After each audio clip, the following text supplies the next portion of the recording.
ఉద్యోగాలు సమస్తము కూడా దేవుడు దీవించి ఆశీర్వదించి మరల 12వ మాసములో మరి 7వ తారీఖున మొదటి పునరుద్ధానమందు ఆయన రక్త మాంసంలో పాలు పొందడానికి దేవుడు ఇచ్చిన గొప్ప అవకాశాలను బట్టి మరి కూడి వచ్చిన మీ అందరిని బట్టి సాక్ష్యం చెప్పిన వీళ్ళందరిని బట్టి ఈ మందిరములో ప్రార్థన చేయమని నా కోరిన ప్రతి ఒక్కరిని బట్టి నా ప్రభు పేరట మీ అందరికీ ప్రత్యేకంగా వందనాలు. అందరికీ పేరు పేరున వందనాలు. అందరికీ వందనాలమ్మా. చెప్పాలి, వందనాలు చెప్పాలి. హల్లెలూయా, హల్లెలూయా, హల్లెలూయా, హల్లెలూయా, హల్లెలూయా. నీ తోటి సహోదరి వందనాలు చెప్పుకోవాలి. దేవుడికి తోడై ఉన్నాడని చెప్పాలి. సెకండ్ తీసుకోండి. దేవుడికి తోడై ఉన్నాడు చెప్పాలి. ఈ దేవుడికి తోడై ఉన్నాడు. హల్లెలూయా, హల్లెలూయా, హల్లెలూయా.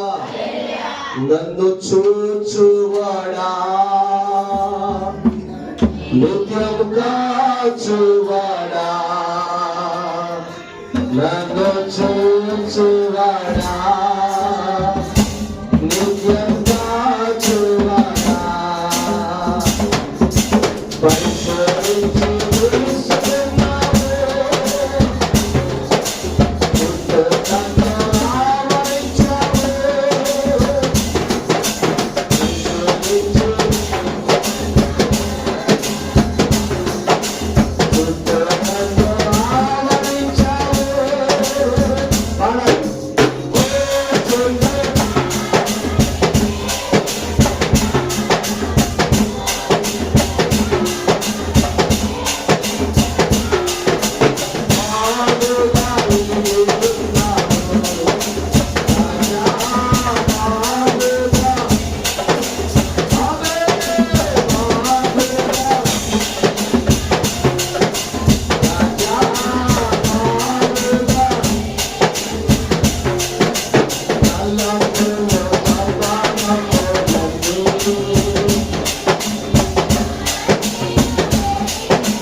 ఎత్తి గట్టిగా ప్రభుకి స్తోత్రాలు చెల్లిద్దాం. హల్లెలూయా, ప్రైజ్ ది లార్డ్. ప్రతిసారి వాక్య భాగంలోకి వెళ్దాం, తర్వాత సంస్కారంలోకి మనం వెళ్దాం.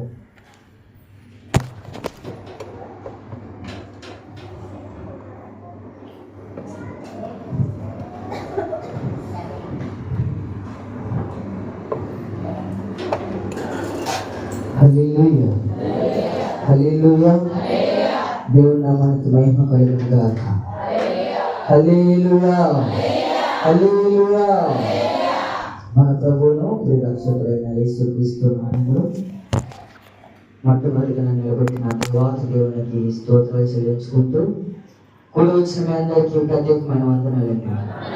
హల్లెలూయా, హల్లెలూయా. మన వాక్య భాగంలోకి వెళ్ళే ముందు ఒక తీర్మానం చేసుకుని అనేది మనం వెళ్తామండి. హల్లెలూయా. మన హృదయం మీద మన కుడి హస్తం వేసుకున్నట్లయితే, ఒక చెయ్యి ఆకాశం వైపు చూపినట్లయితే నేను చెప్పింది చెప్పనండి. దేవా, ఈ రోజున నిశ్చయముగా వాక్యముతో నాతో మాట్లాడండి,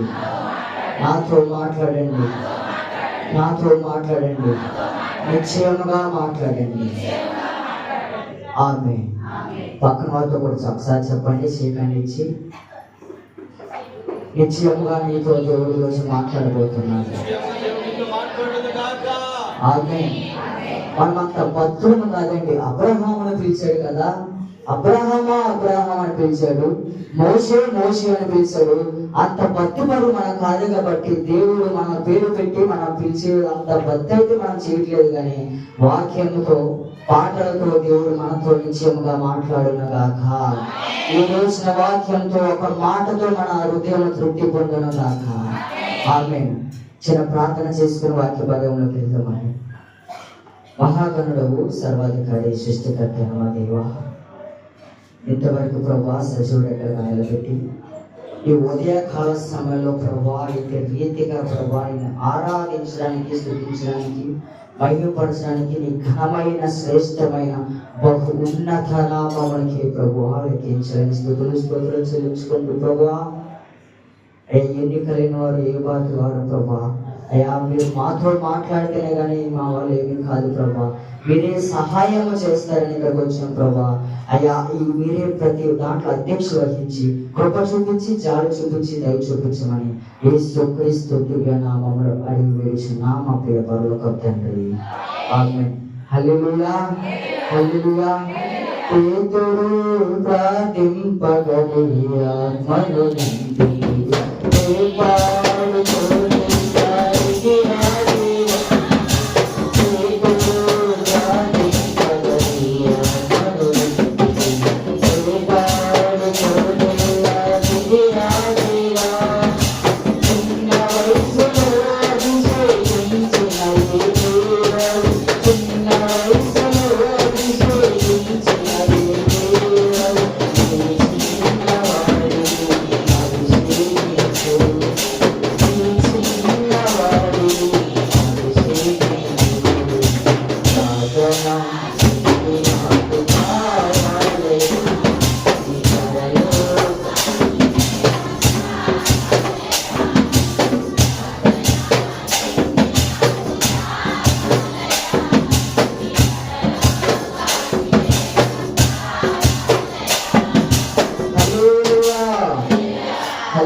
ఈ రోజు మనం ప్రభు సంస్కారాలలో పాలు పొందడానికి మనం వచ్చాము. మన జీవితం ఎలా ఉందో ఒకసారి తెలుసుకొని దానిలోకి అడుగు పెట్టేవారుగా మనం ఉందాం. హల్లెలూయా.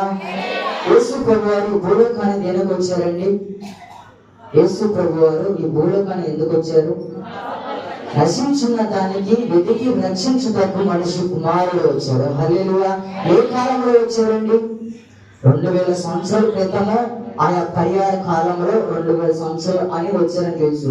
వచ్చిన తర్వాత ఎక్కడ ఆయన సువార్త ప్రారంభించారని మనం ఆలోచించినట్లయితే, రాత్రి కాల సమయంలో నేను చెప్పాను, గలిలయ అనే ప్రాంతంలో ఆయన సువార్త అనేది మొదలు పెట్టారు. మొట్టమొదటి సువార్త, మనకు 4 సువార్తల్లో మొట్టమొదటి సువార్త ఏంటంటే, రాత్రి చెప్పాను కదండి, మార్కు సువార్త.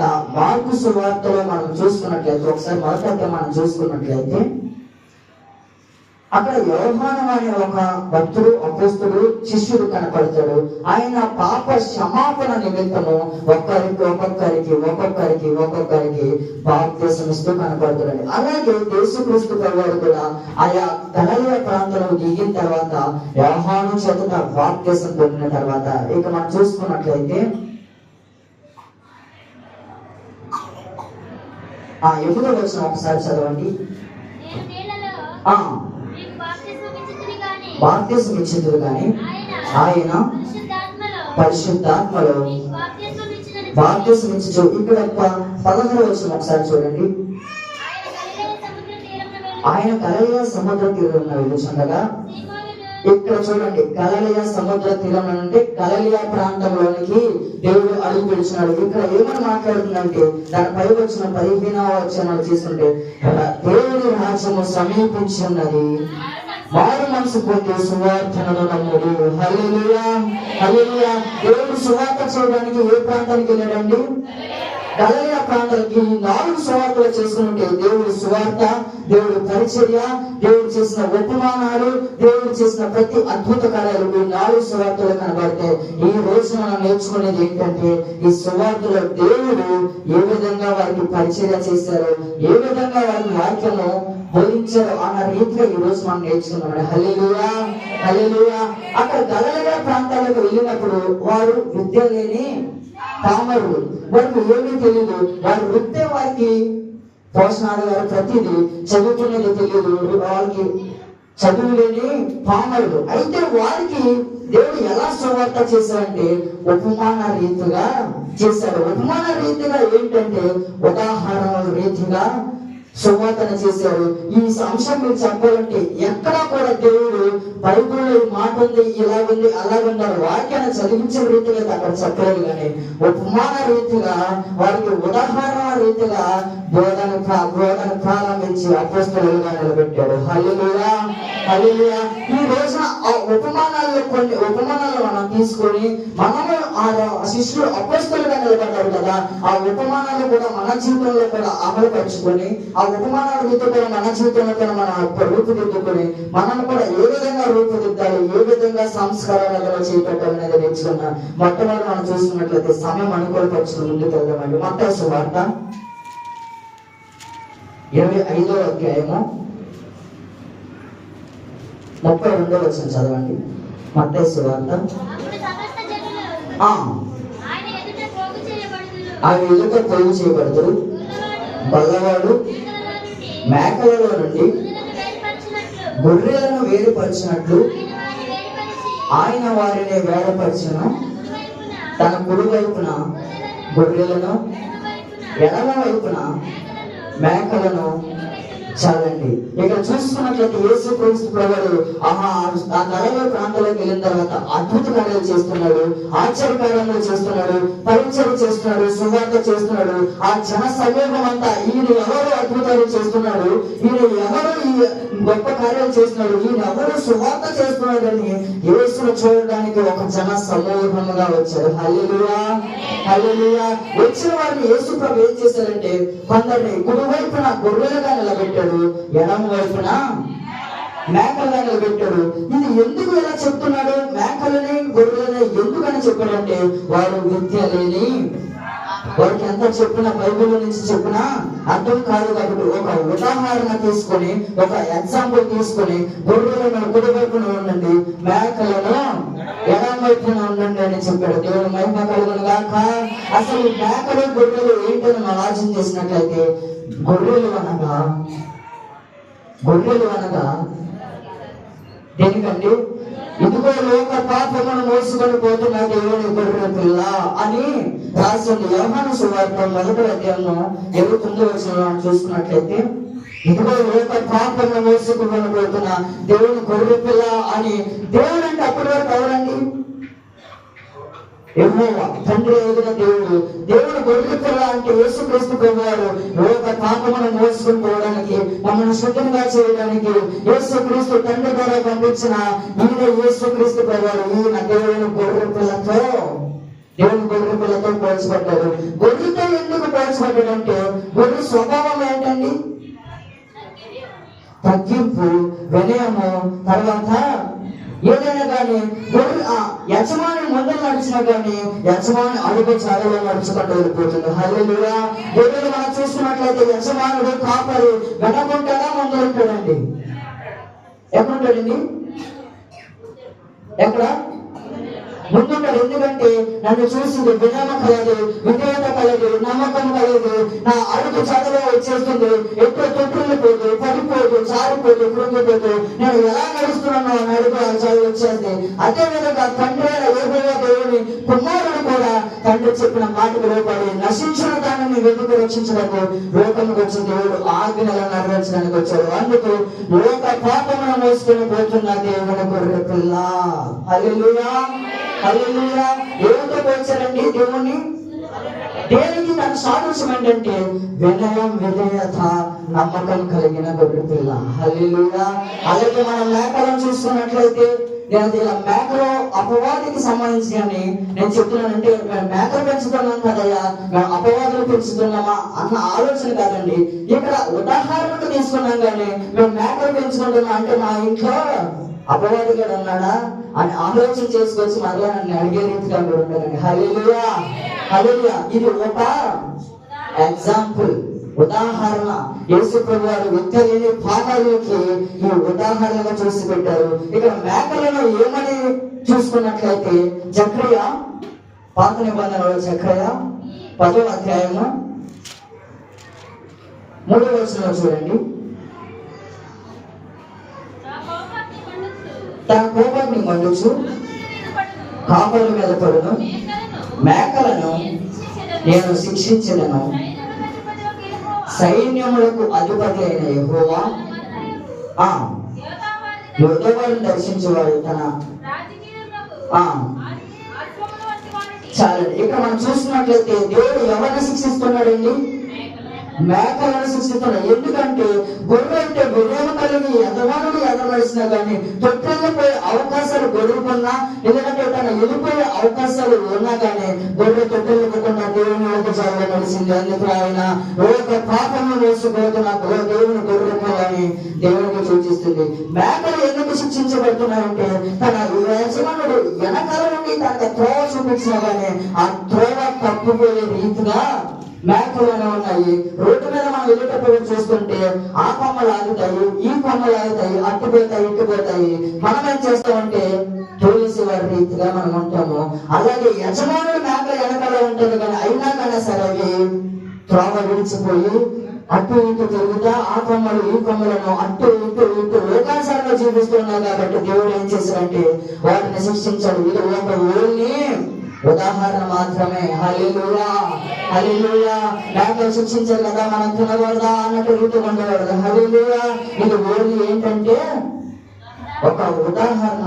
ఎందుకు మేకలను తీసుకున్నారంటే అవి తొట్టిల్లే రీతిగా ఉన్నాయి, యజమానుడి మాట వినకుండా ఉన్నాయి. యజమానుల దగ్గర కర్ర ఉన్నా కానీ తెలుసు కూడా ఏం చేస్తాయంటే అటు ఇటు జారిపోతా ఉంటాయి. హల్లెలూయా, హల్లెలూయా. దేవుడిని ఏ విధంగా ఆశీర్వదించాడో మళ్ళీ మనము మత్తయిలోకి వెళ్ళిపోదామండి. మత్తయి 23 25:33 అండి. 25:33 35 నుంచి 35. నేను ఆకలి వంటిని, నువ్వు నాకు భోజనం పెట్టితివి, తప్పు వంటిని, నాకు దాహం ఇచ్చితివి, పరదేశమై ఉంటుంది,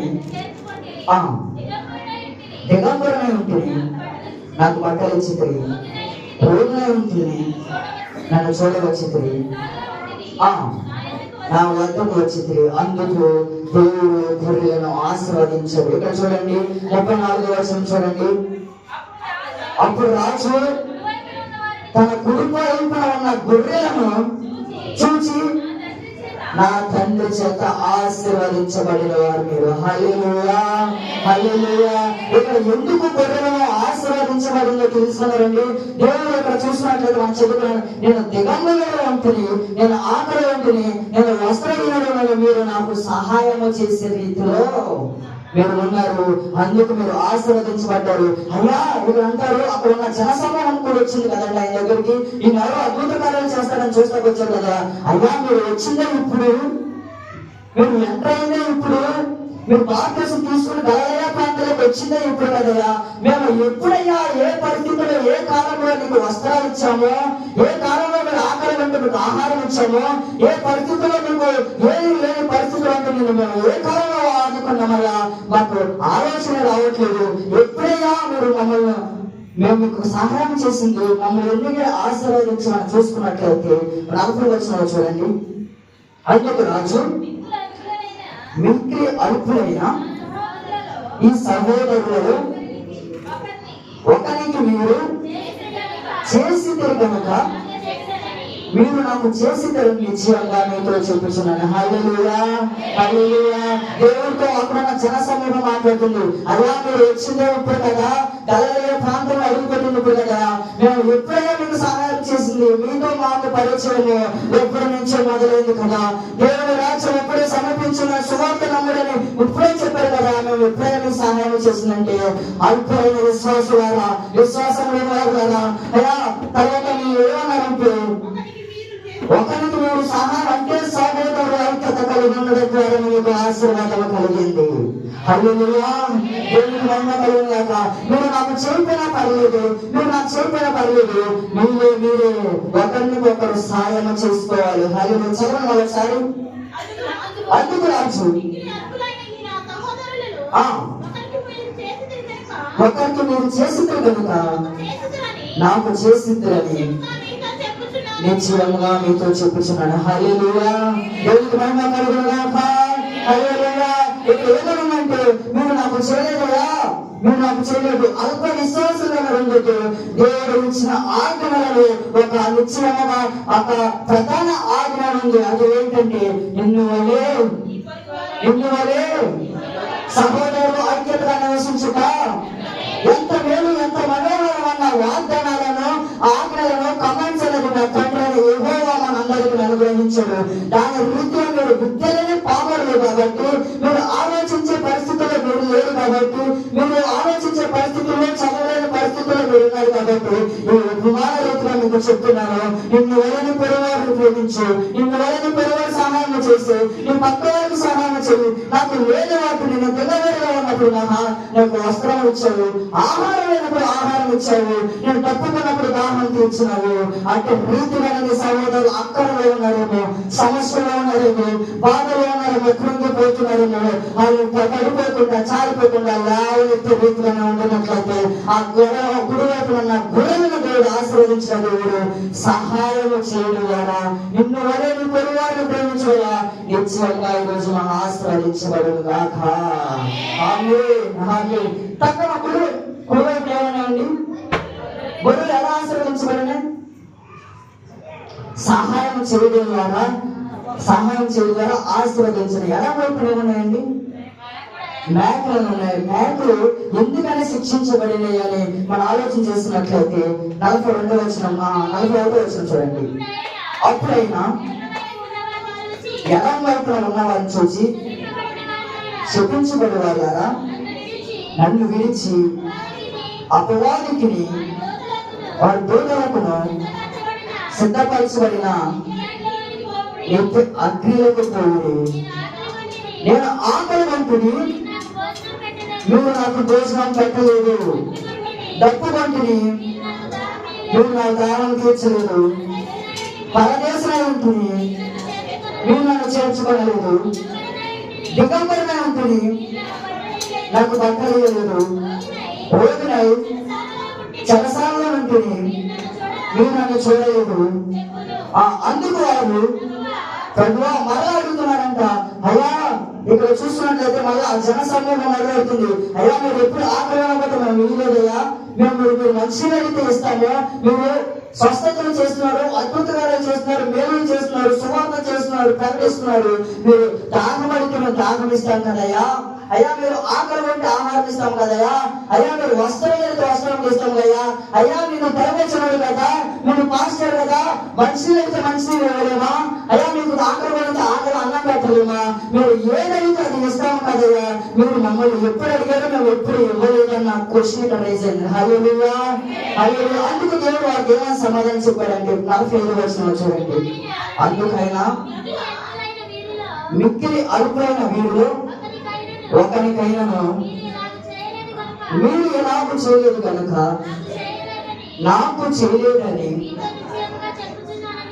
మీతో నిశ్చయముగా చెప్తున్నానని వారితో నేను. హల్లెలూయా, హల్లెలూయా. నేను ఏం చెప్తున్నానంటే దేవుడు నీ సేవకుడు చేయడం కాదు, నేను అద్భుత కార్యంలో ప్రార్థన చేస్తున్నాను, వాక్యం చెప్తున్నాను, ప్రార్థన పోయడం ఉన్నానని నాకు చేయడం కాదు. మీలో మీరు ఉన్నారు కదా, దేవుడు చెప్పిన ఆజ్ఞ నిన్ను వల్ల నీ పొరుగు వారిని ప్రేమించాలన్నారు కదా, సహోదరుల మీద ఐక్యత నివసించాలన్నారు కదా. ఎందుకు మీరు ఇతరులకు చేయట్లేదు? దేవుడు సేవకుడు చేస్తున్నారు, దేవుడు వాక్యం చెప్పేవారు చేస్తున్నారు, ప్రార్థన చేసేవారు చేస్తున్నారు. ఇక దేవుడు ఏం మాట్లాడుతున్నాడంటే గొప్పగా తెచ్చుకున్నవారు కాదు, గొప్పగా నివసించేవారు కాదు, వాక్యం చెప్పేవారికే కాదు, వాక్యం వినిపించేవారికే కాదు, ప్రార్థన చేసేవారికే కాదు, నీ పక్కన ఉన్న వారికి కూడా సహాయం చేసినగాక. అందుకు వారు సహాయం చేయలేదు కాబట్టి ఆ లాక్స్ వచనంలో చూసినట్లయితే నిత్య శిక్షకు నీతిమంతులు సహాయం చేయలేని వారు, నిన్ను వల్ల నీ పొరుగు వారిని ప్రేమించలేకపోయేవారు నిత్య శిక్షకు అర్హులయ్యారు. సహాయం చేసిన వారు ఏమయ్యారు? నిత్య జీవానికి అర్హులయ్యారు. హల్లెలూయా. ఎందుకు నిత్య జీవానికి నిత్య శిక్షకు అర్హులయ్యారంటే నిన్ను వల్ల నీ పొరుగు వారిని ప్రేమించలేకపోయారు, సహోదరుల ఐక్యత ప్రేమించలేకపోయారు, దేవుడు ఇచ్చిన ఆజ్ఞ స్పందించలేనిది పాటించలేకపోయారు. అందుకు ఉపమాన రీతిగా విత్తలేని పామాలకు శిష్యులకు ఎలా బోధించారంటే కుడి వైపున గొర్రెలను ఎడమ వైపున మేకలుగా ఉన్నాయి, మేకలు ఈ విధంగా ఉన్నాయి, గొర్రెలు ఈ విధంగా ఉన్నాయి. మీరు కుడి వైపున ఉన్నవారుగా ఉంటారా, ఎడమ వైపున ఉన్నవారుగా ఉంటారంటే దేవుడు ఏం మాట్లాడారంటే కుడి వైపున ఉన్న వారికి నిత్య జీవాన్ని ఇస్తాను, ఎడమ వైపున ఉన్న వారికి నిత్య శిక్షణ ఇస్తాను, ఏది కావాలో నువ్వే కోరుకో అని చెప్పాడు. హల్లెలూయా, హల్లెలూయా. ఈ రోజు మనం ఏం కోరుకుంటున్నామండి? కుడి వైపున ఎడమ వైపున? గట్టి చెప్పాలి. కుడి వైపున ఎడమ వైపున? కుడి వైపున అయితే ఎడమ వైపున అయితే గట్టి చెప్పాలి. నిత్య ఇటు. ఈ మాటలైతే బాగా తోడేస్తున్నాం కదా, దీని వెనక ఉన్నది ఏంటండి? దీని వెనక ఉన్నది ఏంటి? పునాది ఏంటి దీనికి? నిత్య జీవనం కోరుకుంటున్నాం కదా, దీని కింద ఒక పునాది అనేది ఉంది. ఈ నిత్య శిక్ష కనుకుంటున్నాం కదా, దీని వెనక పునాది ఉంది. ఇటు పునాదులు ఏంటంటే నిన్ను వల్ల నీ పొరుగు వారిని ప్రేమించాలి. ఇప్పుడు ఏంటంటే నిన్ను వల్ల పొరుగు ప్రేమించలేదు, ఒకరికొకరు సాయం చేయకపోతే దేవుడు శిక్షిస్తాడు, నిత్య నరకంలో పడేస్తాడు. ఇప్పుడు నీతి ఉండాలంటే కేవలం 133 వచనము మన గుండెల్లో రాసిపోయిన గాక. హల్లెలూయా. నిన్ను వల్లే ఈ సారాంశమతను చెప్పుకోవడానికి, ఈ సారాంశమతను నేర్చుకోవడానికి ఏంటంటే అక్కడ యేసుక్రీస్తు ప్రభు వారు విద్యలైన పామరులకి ఆ గొడవలో ఉన్న ప్రాంతాలు అన్నింటికి ఏమని చెప్తున్నాడు, ఏమని సువార్త చేస్తున్నాడంటే నిన్ను వల్ల నీ పొరుగు వారిని ప్రేమించు. హల్లెలూయా, హల్లెలూయా. ఇక వారు విద్యలేని పాపాలు కాబట్టి ఎలాంటి ఎగ్జాంపుల్ తీసుకున్నాడంటే గొర్రెలను మేకలను తీసుకున్నాడు. గొర్రెలను దీవించబడినవి, మేకలు శిక్షించబడినవి. హల్లెలూయా. దానికి పునాది ఏంటంటే అవి మాట విన్న రీతిగా ఉన్నాయి, మాట వినలేని రీతిగా ఉన్నాయి, అది సహాయం చేసే రీతిగా ఉన్నాయి, సహాయం చేసే రీతిగా, ఇవి వినయం కలిగినవి, వినయం లేని రీతిగా ఉన్నాయి, ఇవి విధేయత కలిగినవి, విధేయత లేని వారు ఉన్నవి. ఈ రోజు మనం మాట వినే రీతిగా విధేయత కలిగి, వినయం కలిగి, మనకు కాపరి ఉన్నా లేకున్నా, కాపరి చూసినా చూడకపోయినా, సేవకులు చూసినా చూడకపోయినా, కాపరి ఉన్నా లేకపోయినా మనం ఏం చేయాలంటే విధేయత కలిగి చూపించిన గాక. అక్కడ జీవితం ద్వారా మనకి ఏం కలుగుతుందంటే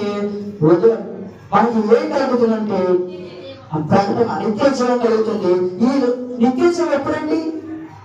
చనిపోయిన తర్వాత, మరణించిన తర్వాత నిత్య జీవము. ఈ లోకంలో అప్పుడే చనిపోయాం కదండి. ఇప్పటి నుంచే మనం మొదలు పెట్టినట్లయితే, ఇప్పటి నుంచి నిన్న వరే నీ పొరుగు వారిని బొర్రెనే పేరు మనం నడుచుకున్నట్లయితే ఈ లోకంలో మనకు ఏం కలుగుతుందంటే ప్రకటన గ్రంథం చూసుకున్నట్లయితే 5వ అధ్యాయము 12వ వచనం అండి. 5:12. వదిలిపోబడిన గొర్రెపిల్ల శక్తియు, ఐశ్వర్యమును, జ్ఞానమును, బలమును, ఘనతయు, మహిమయు, స్తోత్రమును పొందుటకు అర్హుడని గొప్ప స్వరముతో వినబడుచున్నది. హల్లెలూయా, హల్లెలూయా. ఇవన్నీ ఆశీర్వాదాలు అండి. ఏంటండి ఇవి? ఆశీర్వాదం పొందాలంటే మనం ఏం చేయాలి నేర్చుకున్నాడు భాగంలో. నిన్ను వల్లే పొరుగు వారిని ప్రేమించాలి, సహోదరుల కలిగి ఐక్యతగా నివసించాలి.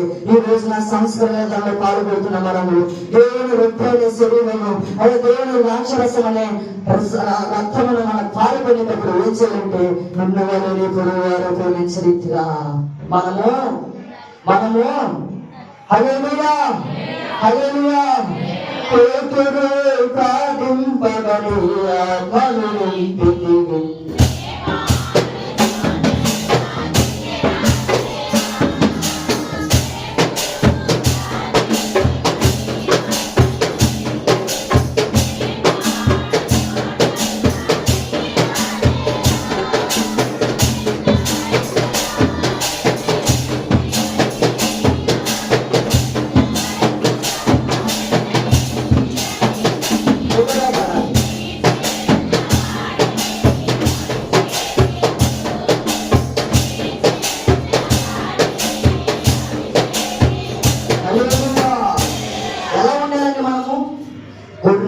నడుచుకోవాలి. ఆ రోజున ఆ జన సమూహమే దేవుని ఒక వెలిగించారు. ఏమంటే ఒక పాపమును మోసుకొని పోతున్న గొర్రె పిల్ల అన్నారు. హల్లెలూయా. ఈ రోజున కూడా మనం ఏం చేయాలంటే సహోదరుల ఐక్యత కలిగి నివసించుట, అలాగే తర్వాత నిన్ను వల్ల నీ పొరుగు వారిని ఎలా ప్రేమించాలి, నిన్ను వల్ల నీ పొరుగు వారిని ప్రేమించాలంటున్నారు కదా, ఇది ఎలాగా ప్రేమించాలని మనం ఒక రిఫరెన్స్ అది మనం వెళ్ళిపోతానండి. మత్తయి సువార్త 22:39 22:39 నిన్ను వలె నీ పొరుగు వారిని ప్రేమించాలను. ఏంటండి?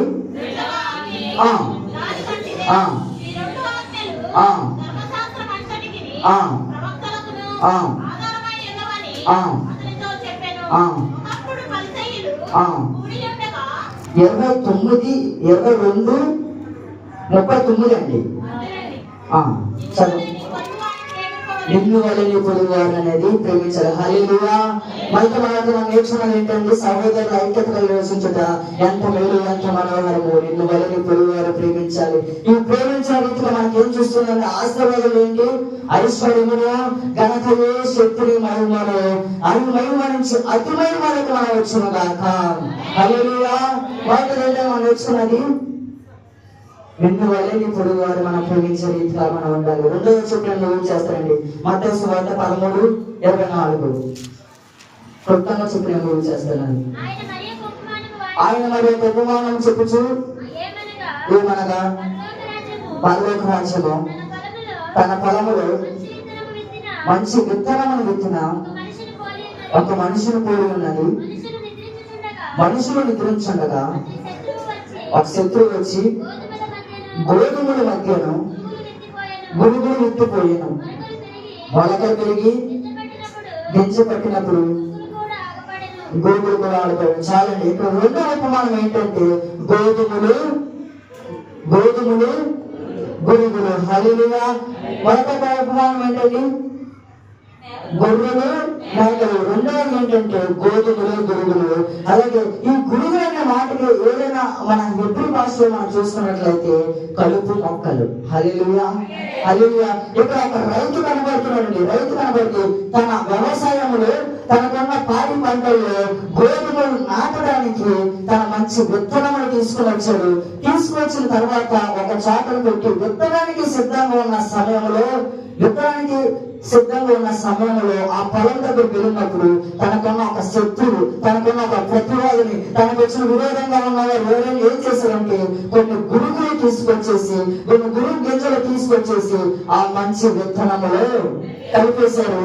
అక్కడున్న తనకున్న పనివాళ్ళు అంటారు, అయ్యా మన మంచి విత్తనములు తీసుకొచ్చాము, మన శత్రువు వచ్చి మంచి విత్తనముల గురుగులు అనేది కలిపేశాడు.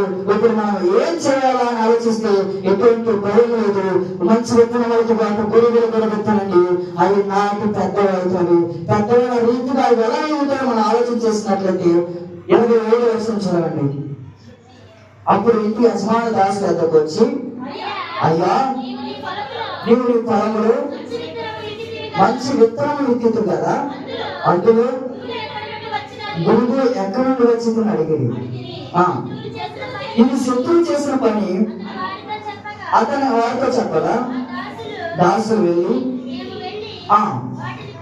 మేము వెళ్ళి వాటిని పెరిగి కూర్చోడానికి ఇష్టమా అని అడిగితే ఆయన యజమాని వద్దు మీరు పెరగవద్దు, అపవాదులు చేసిన పని ఇది, శత్రువు చేసిన పని ఇది, ప్రతివాదులు చేసిన పని ఇది, మీరు ఎటువంటి ఇబ్బంది పెట్టవద్దు, గోధుమలతో పాటు వాటి కూడా ఉండవండి, పెరగనివ్వండి, తర్వాత దేవుడు చేసుకుంటారని ఆ యజమానుడు, ఆ రైతు అనేది తనకున్న చిన్నవారి పనివారితో చెప్తున్నాడు ముందుకు వెళ్దామని. అందుకు వద్దు గురువులను పెరుగుచుండగా వారితో కూడా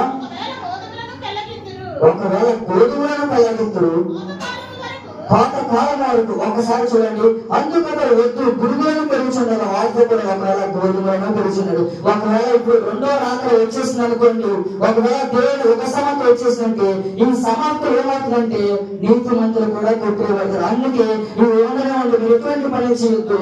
దుష్టులను నిలుస్తారు, నీతిమంతులు నిలుస్తారు. ఇప్పుడు మనం యుగ సమాప్తి రాకడ సమయం వచ్చేసిందంటే దుష్టులతో పాటు నీతిమంతులు కూడా వెళ్ళిపోబడతారు. కొంచెంసేపు ఆగండి అని తర్వాత వచ్చిన కోతకాలం వరకు రెండింటిని కలిపి ఎదుగులేడు. కోతకాలం మందు గురువులను మందులుగా కూర్చి వాటిని కాల్చివేటట్టు కట్టెలు కట్టి గోధుమలను నా కోటులో చేర్చి పెట్టుడని కోతగానులుగా చెప్తున్నా. హల్లెలూయా, హల్లెలూయా. ఇక్కడ ఏమి జాగ్రత్త చేసుకున్నారు? ఏం కాల్చివేయబడినాయండి? గోధుమలను ఇంటికి తీసుకొచ్చి జాగ్రత్త పరుచుకున్నారు. గురువులు ఏం చేశారంటే కాల్చి వేశారు. హల్లెలూయా, హల్లెలూయా. మనకు చూసుకున్నట్లయితే మన జీవితంలో నేను ముందుకు వెళ్ళిపోతున్నానండి. ఈ సారాంశం మొత్తం మనం చదువుకున్నట్లయితే క్లారిటీగా అర్థమైంది. నేను ముందుకు వెళ్ళిపోతున్నాను. ఇక్కడ మనం చూసుకున్నట్లయితే 27 వచ్చిన అయ్యా నీవు ఈ పొలంలో అన్న ఒకసారి చూడండి. ఒకసారి చూడండి, అయ్యా నీవు పొలము, అయ్యా పొలము ఉంది కదండి. ఇది మన జీవితంలో మనం అప్లై చేసుకోవాలంటే, మన జీవితంలో చెప్పేయాలంటే పొలము అనగా లోకం. ఏమండి? పొలము అనగా లోకం. తర్వాత ఏముందండి? మంచి విత్తనము అనగా దేవుని పిల్లలు. ఎవరండి మంచి విత్తనము? దేవుని. తర్వాత గురువులు అనగా శత్రువు పిల్లలు. మంచి విత్తనం అనగా దేవుని పిల్లలు, గురువులు అనగా శత్రువు పిల్లలు. ఇక ముందు రండి. ఇది శత్రువు అనగా సాతాను లేదా అపవాదుగాడు. హల్లెలూయా, హల్లెలూయా. తర్వాత ముందు రండి. కోతకాలము అన్నది 30వ వచనంలో కోతకాలం వరకు. ఇది కోతకాలము అంటే రాకడ సమయము. లోకము నుంచి లోకము కొట్టుబడుతుంది, లోకము నశించబడుతుంది. తర్వాత లోకము ముగింపు కాలము, యుగ సమాప్తి కాలము. కోతకాలము అంటే యుగ సమాప్తి కాలము. ముందుకు వచ్చినట్లయితే లాస్ట్ ఉందండి, కోతగాండుతో చెప్పుదు మనం. ఈ కోతలు అంటే దేవుని దోతలు. హల్లెలూయా, హల్లెలూయా. పొలం అంటే లోకము, మంచి విత్తనం అంటే దేవుని పిల్లలు, గురువులు అంటే శత్రువు పిల్లలు, శత్రువు అంటే దెయ్యము. కోత కాలం అంటే లోకానికి ముగింపు వచ్చిన కాలము. తర్వాత గురువారు అంటే పనివారు అంటే దేవుని దోతలు. హల్లెలూయా, హల్లెలూయా. ఈ రోజు మనం గురువుగా నివసించినట్లయితే, ఈ జీవితం మనకున్న స్వభావం గురువుల రీతిగా ఉన్నట్లయితే మనం కాల్చేయబడతాము. హల్లెలూయా, హల్లెలూయా. యుగ సమాప్తి వచ్చే సమయం దగ్గర పడుతుంది. దేవదూతలు దేవుని దగ్గర చెప్పారు, గురువులు వేరుపరిచేయండి, గోధుమలను నిత్య జీవన అడుగులుగా చేయండి, గురువులను కాల్చేసి ఒక కట్టడగా కట్టి తీసుకొచ్చి నిత్య అగ్నిలో పడవేయండి, గోధుమలు తీసుకొచ్చి భద్రపరచుకోండి. హల్లెలూయా, హల్లెలూయా. ఈ లోకంలో తిరుగుతున్న మనము నీతిమంతులు జీవిస్తున్నారు, దుష్టులు జీవిస్తున్నారు. అవి అనుకోవచ్చు, దుష్టులు ఎందుకు ఆశ్రయించబడుతున్నారు, నీతిమంతులు ఎందుకు మాకు శ్రమలు వస్తున్నాయంటే దేవుని ఆశ్రయించిన వారికి శ్రమలు ఉంటాయి. యేసుక్రీస్తు శ్రమ పడినారు. ఈ రోజు కూడా మనకు కూడా శ్రమ వచ్చినట్టు అంతమ వరకు అనేది శ్రమ ఉండదు, ఒక పరీక్ష ధర్మం. అలాగే ఈ లోకంలో దుష్టులు కూడా ఎదుగుతున్నారు, నీతిమంతులు కూడా ఎదుగుతున్నారు, దేవుని పిల్లలు ఎదుగుతున్నారు, శత్రు పిల్లలు ఎదుగుతున్నారు. దేవుడు పని చేస్తున్నాడు, సాతాను పని చేస్తుంది. ఇక్కడ లాస్ట్ యుగ సమాప్తం వచ్చేసిన తర్వాత, లోకము ముగింపు వచ్చేసిన తర్వాత, లోకంలో రాకలు వచ్చేసిన తర్వాత ఎవరు ఎత్తబడతారంటే గోధుమలు అనేది ఎత్తబడతారు. గురువులు ఏం చేసి పెడతారంటే కాల్చేయబడుతున్నారు. మన జీవితంలో కూడా మన నీతిమంతులుగా ఉంటే దేవుడు రాజ్యానికి అడుగుతాము.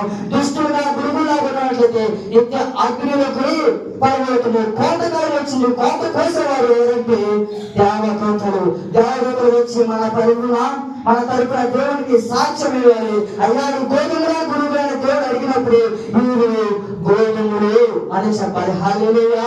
గురువులు అని చెప్పి ఎక్కడికి వెళ్ళిపోతామండి? కాల్చేయబడతాము, నిత్య అగ్నిలో పడిపోతాము. ఇలా మనం కోరుకున్నాం కదా, నిత్య జీవం మనకు కావాలి, నిత్య శిక్ష మనకు వద్దన్నప్పుడు మనం గోధుమలుగా ఉండాలి, దేవుడు గొర్రె పిల్లలు మనం ఉండాలి, మనము మేకలు వాళ్ళు తన దుష్టులు వాళ్ళు గురువులు వాళ్ళు మనం ఉన్నారంటే నిత్య జీవానికి వెళ్ళిపోతాము, విడవబడిన వారి లాగా ఉంటాము. హల్లెలూయా. మనం విడవబడేవారి లాగా ఉండాలా, ఎత్తబడేవారి లాగా ఉండాలా? చెప్పండి, విడవబడేవారి లాగా ఉండాలా, ఎత్తబడేవారి లాగా ఉండాలా? గొర్రెలాగా ఉండాలా, మేకలాగా ఉండాలా?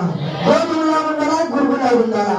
నీతిమంతులుగా ఉండాలా, దుష్టులుగా ఉండాలా? ఇవన్నీ కావాలంటే ఒక పునాది ఏంటంటే ఎన్నవలే సహోదరు ఐక్యత కలిగి ఎంత మేలు ఎంత మనోహరము. ఈ రోజున సంస్కారాధన చేతులు పెడుతున్న మనందరూ కూడా నిశ్చయంగా నిన్ను వల్ల ఇప్పుడు అని ప్రేమించే రీతిగా ఉండాలి. హల్లెలూయా, హల్లెలూయా. ఇవన్నీ ఎగ్జాంపుల్. తర్వాత మనము 49వ వచనం చూసుకుని నేను మూవ్ చేస్తానండి. 49. అలాగే యుగ సమాప్తి అనేది జరుగుతుంది, దేవదూతలు వచ్చి నీతిమంతుల నుండి దుష్టులను వేలుపరచరు. కోసేవాడు ఎవరండి? కోసేవాడు ఎవరు? దేవుడి పనివాడు ఎవరు? దేవుడి పరిచారకులు ఎవరు?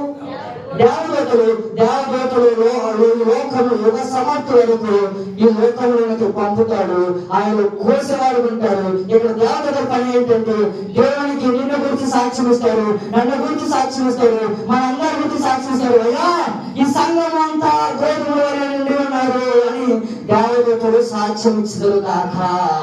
ఒక్కరు కూడా నశించుకోవడానికి దేవునికి ఇష్టము లేదు కాబట్టి ఇంకా రాకడ ఆలస్యం అవుతుంది. ఒక్కరు కూడా నశించుకోవడానికి దేవునికి ఇష్టం లేదు కానీ ఇంకా ఒక సమాప్తం ఆలస్యం అవుతుంది.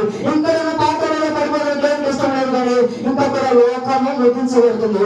ఇప్పుడైనా మనం ఏం చేయాలంటే నిన్ను వలని పొరవారు ప్రేమించే రీతిగా ఉండాలి, నిన్ను వలని పొరవారు ప్రేమించే రీతిగా ఉండాలి, నిన్ను వలని పొరవారు సహాయం చేసే రీతిగా ఉండాలి.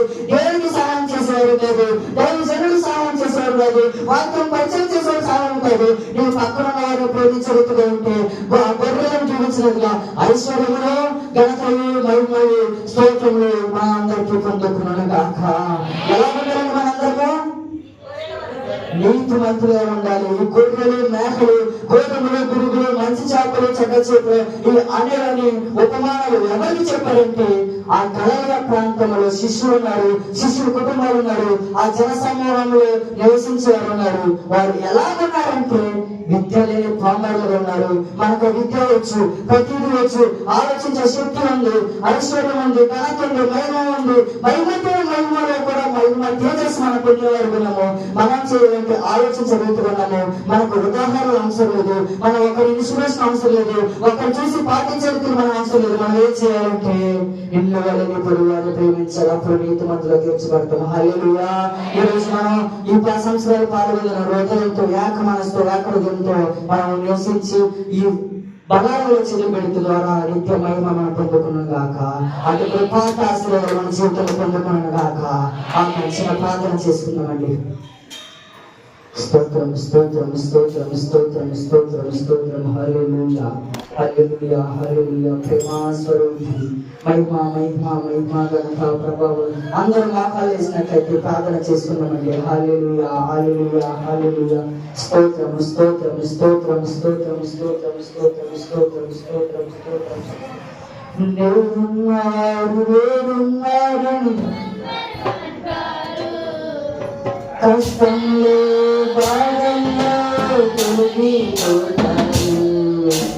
దేవుడున్నాడు దేవుడున్నాడు అందరూ అంటారు.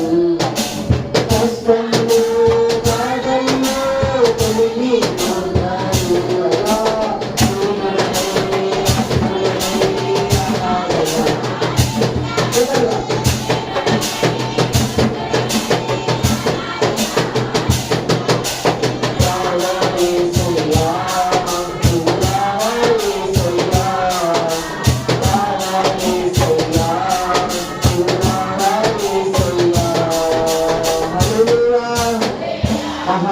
సర్వాధికారి సృష్టికర్త మా దేవా, అయా ఇంతవరకు ప్రభా సజీవంగా నిలబెట్టి ప్రభా మీరే ఈ సంఘంలో ప్రభా మహిమ నుంచి అతి మహిమలను తీసుకొచ్చిన దేవా నీకే మహిమ ఘనత ప్రభావం స్తోత్రం చెల్లించుకున్న ఈ ఘనమైన శ్రేష్టమైన బహు ఉన్నత నామములతో ప్రభువా లెక్కించలేని స్తోత్ర ప్రభా ఈ రోజు ప్రభా వాక్య పరిచయలను నిలబెట్టుకుని వాడుకున్నందుకు ఇంటి స్తోత్ర ప్రభా అయ్యా మంచి గొప్ప మానవులను నేర్చుకున్న రీతిలో ప్రభా అయ్యా గొర్రెల నుంచి మేకలు ఏర్పరిచిన దేవా అయ్యా గోధుల నుంచి ప్రభా గురుగులు ఏర్పరిచిన దేవా అయ్యా గోధుల నుంచి గురుగులు ఏర్పరిచిన దేవా ఈ లోకంలో నుంచి నన్ను ఏర్పరిచిన దేవా ఏమైనా చేయగలరు ప్రభా తన మొత్తం మార్చగల ప్రభా నీకు సమస్తము సాధ్య ప్రభా గోధుల నుంచి గురుగులు ఏర్పరిచిన దేవా మేకల నుంచి గొర్రెల నుంచి మేకలు ఏర్పరిచిన దేవా మంచి చేపల నుంచి చెడ్డపు చేపలను ఏర్పరిచిన దేవా ఈ లోకంలో నుంచి ప్రభా ఈ దుష్ట కాలం నుంచి ప్రభా ఈ దుష్టుల నుంచి ప్రభా ఒక సమర్థ కాలంలో ప్రభా నేను ఎత్తబడే రీతిగా నిలబెట్టుకోమని అటు రీతిగా నన్ను వాడుకుని నా మనసు మార్చాలని నిన్ను వల్ల నీ పడి వారిని ప్రేమించే రీతిగా ఆ అంశాన్ని నా గుండెలు నిలబెట్టుకోమని నేను నేర్చుకునే రీతిలో ఉండడానికి నిన్ను సహాయం చేసేవారి రీతిలో ఉండడానికి అలా నేను పరిచయంలో ఉండడానికి కృపణ ఉంది కింద చేతిగా ఉండడానికి అతను సహాయం చేయలేను నిన్ను వల్ల నీ పడి వారిని ప్రేమించే రీతిగా ఉండలేదు నన్ను పరిచయంలో ఉంచి ప్రభు అందరికీ సహాయం చేసే రీతిగా ఎవరి మీద కూడా నేను ఆధారపడకుండా నా కాళ్ళ మీద నిలబడే రీతిగా ఎవరిని కూడా నేను మాదిరిగా తీసుకుండా నిన్ను మాదిరిగా తీసుకొని ఈ వైపు చూసి గొప్ప వినయత కలిగి విధేయత కలిగి కాపరి పడేలాగుండే ఈ రోజు ఈ దైవజనుడి ద్వారా ఈ దైవజనుడిని చూసి ప్రభా దైవజనుడు ఏ విధంగా వస్తున్నాడు దైవజనుడిని మార్గకరంగా చూసుకొని దైవజను అడుగుతున్నాడు దైవజనుడు వాక్య పరిచయలు దైవజనుడు పనులను క్రియలు ప్రతి విషయంలో అడుగు చాడలు బర్రె వల్ల నేను ప్రభా వెళ్ళడానికి కృపణ జీవనాలు జరుగుతున్న దినచర్య అంతా ప్రభా మీరే అర్థం వహించి నీ కృపా సన్నిధిని నిండుగా మండిగా మాపునే మా కుటుంబానికి మా గ్రామానికి దయచేమని యేసు క్రీస్తు నామములో అడిగి వచ్చిన నామప్పుడే పరలోక తండ్రి ఆమేన్ ఆమేన్.